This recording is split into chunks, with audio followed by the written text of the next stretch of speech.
Hey guys, I'm Lauren And I'm Seth. from Teamwork Bloomington, and we are here with another video in our series for knee health. And today we're going to talk about foot stability and how that can affect your knee health and trying to help you guys prevent some more knee pain.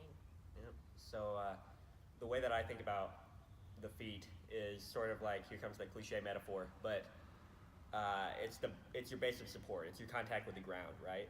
So if you have a house with a cracked foundation, that house isn't going to make it very long. Same thing goes for your knees. If you look at, anybody can do this at home too, think about having flat feet or that collapsed arch of your foot where everything is just flat, smushed into the ground, and you can see immediately where my shin goes. Everything collapses inward, the opposite of what we talked about being a good mechanic in our hip health video. And as soon as you get that collapse, you're talking about more stress through your kneecap, the inside of your knee, way more torque when you're jumping, running, cutting, squatting, deadlifting. And it really all comes down to, do you have good control of your toes? If this is my foot, can you splay your toes? Can you move them independently of each other? Can you grip the sole of your shoe or the floor with strength and not feel like your foot's falling apart on you? So the first really important thing that we preach to all of our athletes is make sure that you are squatting, or anytime you're doing anything with your feet on the floor, is using a tripod foot, and that means to make sure you have your entire foot on the floor. So using the ball of your foot, both sides, as well as your heel. A lot of athletes have a tendency to either rock back or forward, inside, outside. We want to make sure that you are spreading all of your weight throughout the entire foot.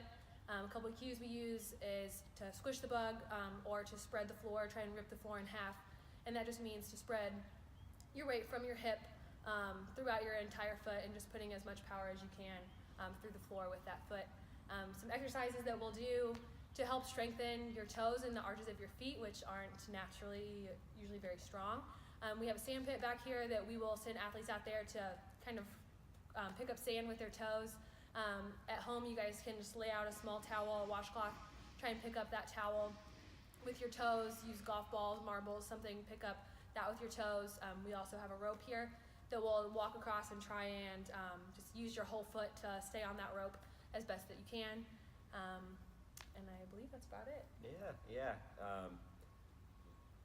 Here comes another metaphor. The more you can think about rooting into the ground on things, just like a plant would. Your toes are your roots digging into the floor, right? It's a huge deal. It allows more ankle range of motion long term, and that base of support is pretty huge. It's something that's going to take some time, so start working at it and keep at it, and the stronger you can get your foundation, like Seth said, the stronger you're going to be all around. So thanks for tuning in, guys, and stay tuned for one more knee health video coming soon. And like always, comment below and subscribe to our channel so that we can keep you guys updated and informed. Yeah. Questions are always welcome. Thanks.